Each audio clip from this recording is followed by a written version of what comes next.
anything happens to me or my family, an accident, an accusation, anything, then first your son will disappear.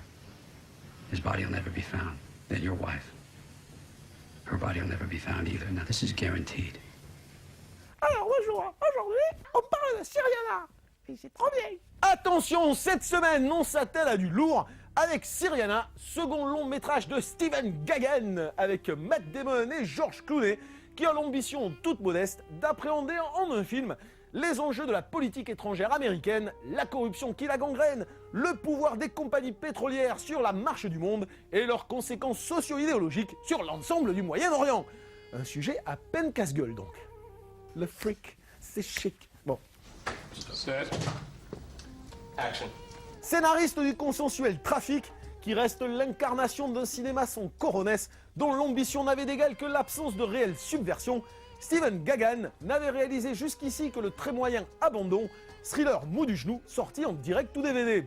Ayant rejoint la clique de Section 8, la boîte de prod montée par Soderbergh et George Clooney, Steven Gaghan n'est pas vraiment l'initiateur de Syriana, adaptation libre du bouquin La chute de la CIA que lui ont proposé ses deux producteurs. Et quand on sait que le bonhomme, excellent scénariste au demeurant, mais piètre pamphlétaire, avait quand même torché le script douteux de L'Enfer du Devoir, on était en droit de craindre le pire. Restait donc à savoir si ce nouveau film choral, dont le récit en forme de puzzle alambiqué s'attelle non sans une certaine forme d'opportunisme aux enjeux économiques déjà soulevés par de nombreux documentaires engagés, est une œuvre réellement réflexive ou un nouveau regard bobo à la Trafic qui camoufle son angélisme sous les oripeaux d'une narration nébuleuse.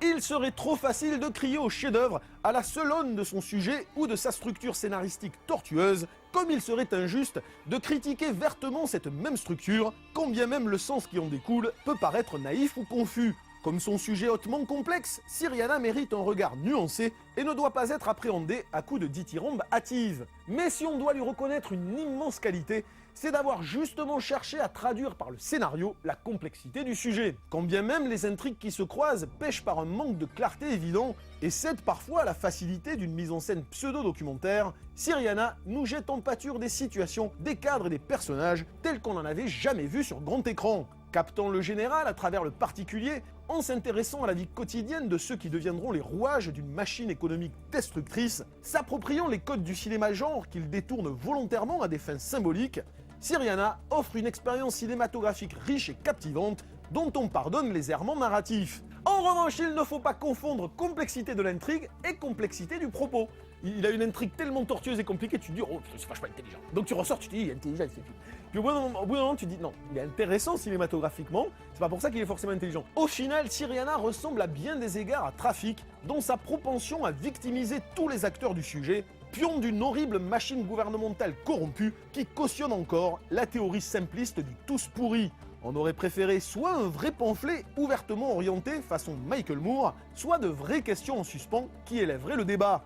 Ici, on a encore droit à un regard timoré et faussement outré, façon Sean Penn qui s'insurge devant les caméras en Irak. Ça n'enlève pas au film ses nombreuses qualités cinématographiques, mais faut éviter d'y voir le summum de la réflexion politique. Les grands films sont ceux qui frappent par leur évidence. Avec Syriana, c'est loin d'être le cas.